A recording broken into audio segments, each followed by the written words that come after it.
Good afternoon, Quilt Roadies. Thanks for stopping by. It's a beautiful day, so if this seems a little bit noisy, it's because I have the window open. I just could not pass up all of the fresh air. It's absolutely gorgeous. And my garden, oh, my garden has exploded. I just returned from Phoenix. I went there for a cross stitch retreat at the attic in Mesa, Arizona, and it was nothing but a good time. Absolutely a good time. So, if you are at all interested in the shop and the retreat, just pop on over to Stitch Roadie, where I chronicled that. Um, Sometimes I wish that I had combined the two channels so that uh, I, one of my fears is that I'll be spinning my wheels and repeating myself and boring the bejeebies out of you. And but I just at this point have no inclination or drive to figure out how to combine them. And it is what it is, and I enjoyed the both. So thank you for stopping by. Today, you would have seen the photograph that I had G insert of the Boho Heart by Jen Kingwell. It is absolutely one of my favorite quilts. Um, but I have to admit that uh, choosing, I'm a kit kind of girl. I love a good kit. And my brain is so busy anyway that trying to pull together that amount of fabrics would have, I would have never been able to or wanted to. Um, Now I can do a good, you know, simple piecing kit. I love to pull those fabrics together. But when I fell in love with this pattern, I thought, oh my gosh. And I looked at my fabrics. I did look at my fabrics, but I was not going to spend the time browbeating myself on why I didn't want to um, even attempt that. And so I went on the search online for a kit where they had pulled all these fabulous fabrics together.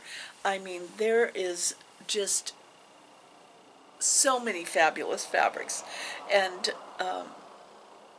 yeah, so that's what I did. So, in order to help some of you who might be interested in doing this particular quilt by Jen Kingwell, who is the queen of design, I went back to where I had ordered my kit from, and that was Stitch in Heaven. And I will put the link in the drop down notes. But when I looked, it turns out this is even more amazing. Uh, that Stitch in Heaven is starting a block of the month in August. So if you go there, you don't even have to think about how to divide it all up. It's a block of the month. I mean, if I had known that, that would have been a piece of cake. Someone telling me, oh, you just make these 10 blocks this month, next month you do a different one. So I'll put that link for them down below, because I know many of you have contacted me about that quilt, and it is absolutely gorgeous. So now I am tacking down, as we speak here, I am tacking down the facing. I decided not to bind it, and I've talked about this before, that there are different ways to finish a quilt. You can bind it in a traditional way with a binding, you can envelope it, or you can face it. And I have, if you Google Quilt Roadie's facing, I have a tutorial on how to face a quilt. But facing a quilt doesn't add another element to the front of your quilt. it's just, and it's kind of like enveloping wouldn't either, but you'd have to do that before you quilted. That would work better with enveloping. So I am tacking down because this is going to be at the Sisters Outdoor Quilt Show, which is always the second Saturday in July, and I'm looking forward to that. Yeah. So I'm facing it. It doesn't matter what kind of fabric you face with because it doesn't really show from the front. But I did, since I had fabric left over, I did face it with the same fabric as on the back. So this is like a no-brainer. It's going to look awesome. Yeah. So I had a fabulous time in Phoenix. Like I said, you can go see that on Stitch Roadies. When I came home, I decided this is the last quilt that I have to get ready for the show. So I wanted to not wait till the last minute because we're only about 3 weeks out from it, and I have to put the labels on there. I also wanted to share with you my middle grandson's birthday was this week, and I gave him the Minecraft quilt. If you remember, I made a Minecraft quilt at Quilt Retreat for him. And so I gave it to him, and it was a hit. I think he really liked it. But the sweetest thing about that was I told him to bring it over to me because I wanted to show him that when I quilted it, when I finished quilting it, I still had a space about this big that because I quilted it at Cheryl's house, and Cheryl has a YouTube channel with her sister called Stitching with the Sisterlies, and actually Colleen made this Beehive quilt for me on an embroidery machine, and I just love it. Well, Cheryl has a long arm, and so she offered to let me quilt that quilt on her long arm machine. So you program it, and it takes so many passes. And then it got down to the bottom of the quilt, and there was just this little section that wasn't wide enough for another pass in terms of the full design of the long arm pattern. And so I said, that's okay. We don't have to figure anything out. I'm going to just freehand write with the machine. So what I wrote was his first, middle, and last name in big letters. I just made the machine move along as I wrote it, and I said that he was loved by Nana and G. So that kind of took up the whole bottom part. So when I showed him that, he spontaneously gave me a hug, and it almost made me cry. I have to say, his little 6-year-old body just gave me a hug, and then his little brother was hugging him, so we were in a 3-way hug. That's why we make quilts. We make quilts in hopes that there will be someone who will love the quilt. And so that's at least for me, right now, what's motivating me is family quilts. I am no longer, I know I have 3 quilts in the show, but I am no longer quilting for a display at a show or competing in any way or publishing. You know, I've had 3, let's see, I had 2 miniature quilts in Miniature Quilt magazine. I've had a quilt in the British version of like Quiltworks magazine. It's a beautiful magazine, but it was the British edition. And you know, so I'm kind of one of those, my life in quilting has been one of those adventures where I kind of wanted to try everything one time and see what happens. And it has been an amazing journey. It has just been an amazing journey. But I'm finding where I'm at right now is I have lots of fun fabrics. I still am purchasing fun fabrics, but it's mainly to make things for family members, whether they want them or not. There's going to be, but someone at Goodwill will love them. And I, when I got that hug, that cemented what my journey was about right now. And not only to satisfy an itch of like doing something different, but making someone smile. Making someone smile. Yeah. So that made it all worth it. So that quilt made its full-length journey, and they'll be moving here in the future, not far from. In fact, they're moving closer to us, and so he'll have a new bedroom, and he'll have a quilt for his new bedroom. Yeah. Now I'm going to have to figure out a quilt for his brother, and think about what he might like for a quilt. Yeah. So that's going to be fun. And his birthday is in the fall, so I have a little time. Yeah, I have a little time for him. Um,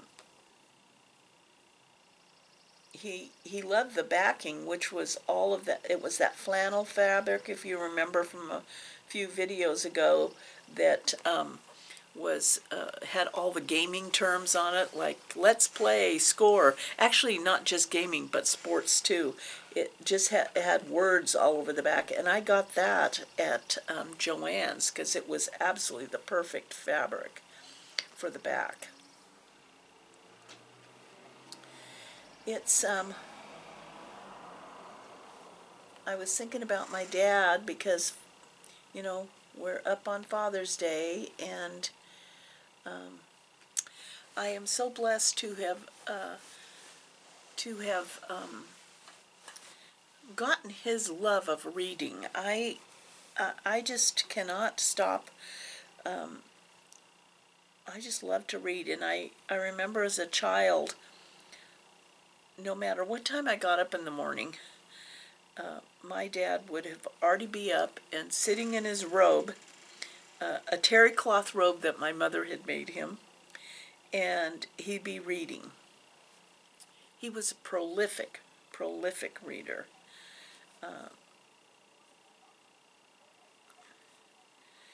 And so the book I'm currently totally engrossed in is, oh, I just don't want to say the title wrong.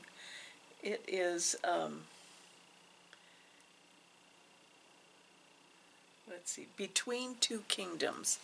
Between Two Kingdoms. And it is an autobiographical book about a New York Times journalist when she was a young woman. She had just graduated from college and was heading off to start her new life as an adult. She was going to start adulting when she found out she had leukemia. And it is, I am almost done with it.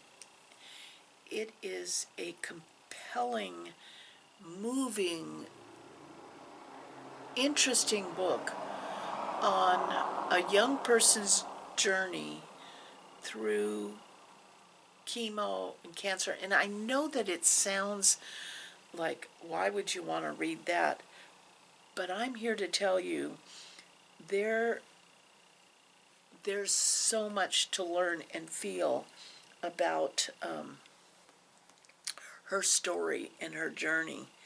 And so I would highly recommend that one. I would highly recommend it.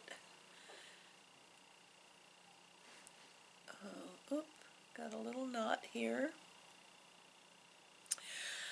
I received a gift. You're not going to get, you're going to be blown away. You're going to be as blown away as I was. I have a mailbox at Acorns and Threads where I have received some extraordinary things, and I'm just, it's humbling. It's absolutely humbling. That's the only way I can describe it, because you know, people are, I mean, as much ugliness as we think the world is filled with, and as much as we see on the news and in the media, I'm telling you, there are some amazing people out there. And so my friend Janine, who owns the shop Acorns and Threads, which is a cross-stitch shop in Portland, if you're not familiar, if you want to dive down there, it's an easy leap from, oh, now what did I, oh, there it is, an easy leap from quilting to cross-stitch. And 80% of my quilting is handwork. I mean, I love applique, hand applique. I love embroidery, wool stitching, you name it. I'm doing some kind of handwork. And so cross stitches, yeah, it's a no-brainer leap for me, and it might be for you. But I have a mailbox there. So she sent me, through the kindness of her heart, she sent me a picture of a package that had arrived, and it had come all the way from Australia. And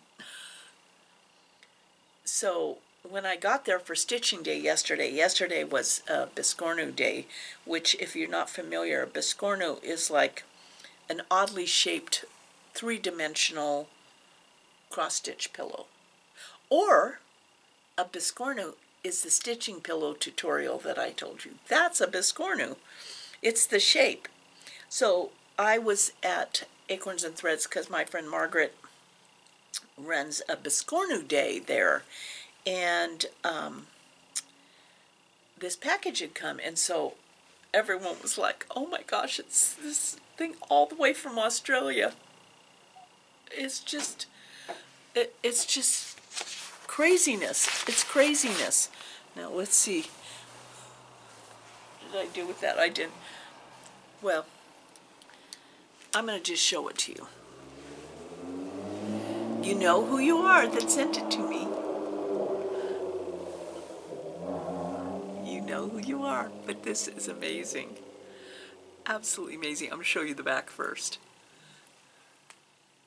It's a pillow shaped like a beehive, and this is the back.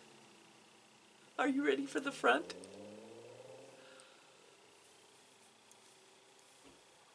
Oh, oh my. Oh my. She said that she thought it should be in the beehive. And you know what? You're absolutely right. I I mean, when I showed Dee, he was like, wow. I said, I know. I just love it. I have never seen this pattern before. And it traveled from Australia. I'm, the best part of the world today, and is that it's smaller because of our connections through media and internet. I mean, yeah, there's all kinds of bad stuff like that, but there is a whole bunch of good. And to be able to connect with people who love the same things you do on the other side of the world makes the world smaller and more beautiful and more beautiful. I know in the cross stitch Zoom, the cross stitch Zoom that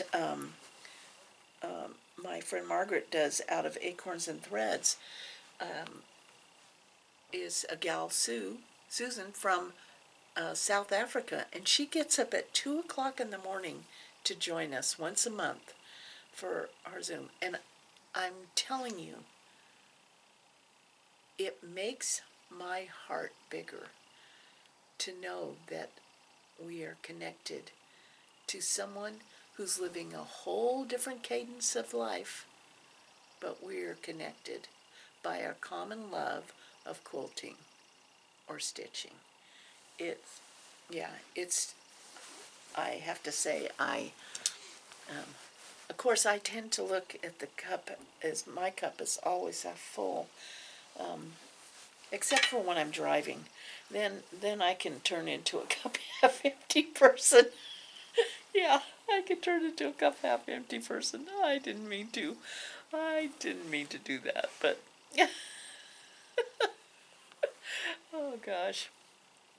Yeah, so I'm getting really excited. I think my sister might actually be coming to the quilt show with her girlfriend, which will be really cool. Um, so it'll be fun to see her then. And it's it's going to be amazing. So put the Sisters Outdoor Quilt Show on your bucket list. One should always have a bucket list. You know, one should always have a bucket list. Even if in your mind, in your adult mind, you're saying this is never going to happen. Your child mind or your heart-driven mind should always have a bucket list. And I think I've told you this before that but I'll tell it to you again because I'm old and I forget what I've said, so I can repeat myself. But years ago, I read a story in Chicken Soup for the Soul, and it wasn't really a story. It was just a list of 80 things that this gentleman had written. So that segment of Chicken Soup for the Soul was just a list of 80 things that he wrote down when he was 15 years old. And now he's 80. And, well, when I read the story, when I read it, his list, he was 80. But for a 15-year-old to sit down and write down what he hoped to accomplish in his life, and it caused a purposeful, driven life for him, a goal-oriented life. And he said at the very end, the only thing he wrote, other than the list, was there was one thing he hadn't accomplished. And he said, I still have high hopes of playing Tarzan in a movie. That simple 2-page list had a huge impact on me. And so I was 40 at the time I read that. So I sat down and made a list. Not 80 things, but I made a list. And it still it's hanging in my pantry right now. And it always hung on my fridge. I kind of think that it might have had a subconscious effect on my children to see that list. I don't really know because they probably, at this point in their lives, say, I don't remember no list. But I think at the time it did because I can remember my younger son at one point saying, hey, you did this, you should cross it off, because I would cross off each one that I did. And when you and I don't think you have to be young when you do this. I I think it's even more important to do it today, uh, because we can get lazy in our dreams. And I think by making a list, it kind of sets our dreams on fire, if you know what I mean. And so I know I've joked about this, but I've led a Forrest Gump kind of life in terms of that things have happened to me and I've experienced things because of that list. Because that list made me brave. I guess that would I mean, how many people can say they were kissed by a cow in Prague? I know now you're saying, "What? What?" No, it was a bachelor party prancing through Prague. A whole group of young men and the groom was dressed up like a cow. And I I had my camera and my youngest son with me and I said, "What's going on? What is this about?" And and they said, "You have to kiss the cow." And so I did. I know. I love that I can tell people I kissed a cow in Prague. Yeah, so I think that's I don't know why I'm rambling now. Maybe because I don't have a whole lot of quilting stuff to talk about. But I do have I have to think about another quilt, another birthday quilt for my youngest grandson. And this is summertime coming up, and so there's no school, so there's going to be a lot more um, free time for the kids. So I'm thinking it might be pillowcase making time. I had a wonderful dinner. Well, okay, here's where the nice person disappeared. We were meeting my older son, his wife, and my oldest grandson for dinner. Now, mind you, we live only on opposite sides of a river, and it took an hour and a half. I was losing it because there was a fender bender on one of the highways. There was something going on another highway, so we switched to another highway. And then there was a fender bender. Mind you, it didn't look serious, but everybody has to stop and look. Come on. What the heck? It's like our natural instinct to gawk. It's reality TV in real time. Yeah, see, I'm already getting my blood pressure up. So, it took us an hour and a half to get there. Oh, so my daughter-in-law was texting me and she says, um, because they're emergency workers, they can tap into how the roads are working. So she says, "Yeah, it looks pretty bad. What kind of margarita do you want?" And I'm like, "A big one." A big one. Yeah. So there you go. I wasn't very pleasant. G knows that if I'm going to lose it, it's usually in a car. Either traffic or parking. I don't know what it is, but I tend to lose it in those two situations. Yeah. I can't wait to see what's new at the Stitch and Post in Sisters. It's been a bit of a time since I've been there, and I'm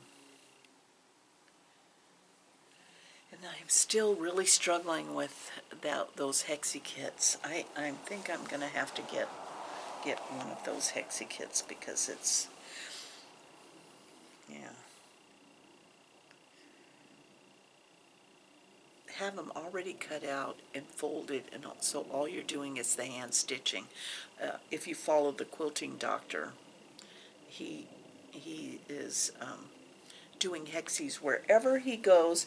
He sits down and takes a picture of him stitching hexies. I absolutely love it.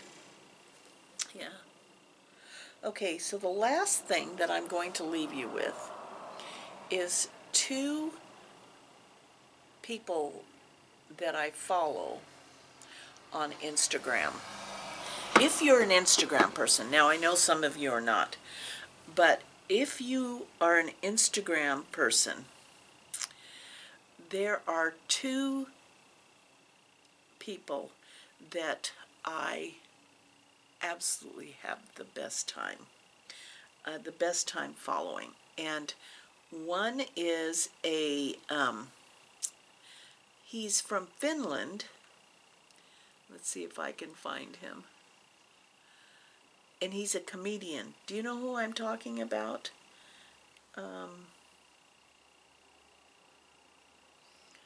Sometimes I just struggle with the memory thing.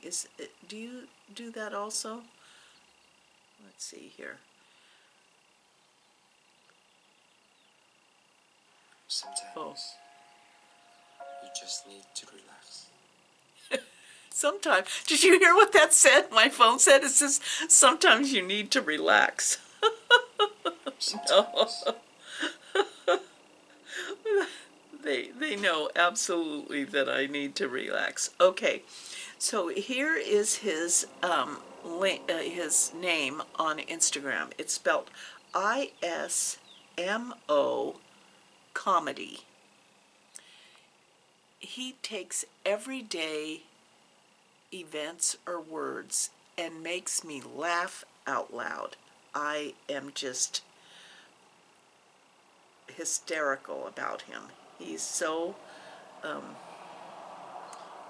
he's such a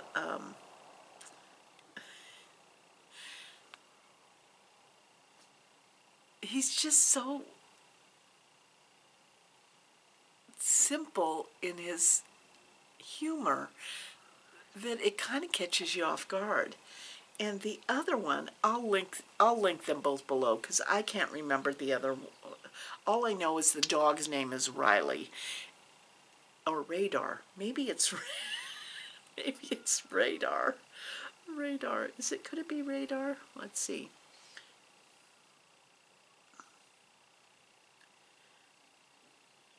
I don't know. But it's a police dog. And all it is his handler sits there and feeds him snacks when they're taking a break. I mean, this dog will eat anything, but he gives them a score on how much he likes it or how much he crunches on it. And so cucumbers, watermelon, Cheetos. Yeah, there's not much on TV, so why not watch a dog and what he chooses to eat? Yeah. Okay, I'm going to keep stitching on this, and I'm going to get it done. And then I have two quilts that I'm planning on, and that is some kind of quilt for my youngest grandson for his birthday this year, and then that camping one, that simple strip camping one that I want to do for the van that I got the kit from the Stitch and Post. And know that, don't forget, the block of the month for the boho heart at Stitch in Heaven. And if you are at least bit interested, I am here to tell you that that is the easiest way to go. And whether they'll do this or not,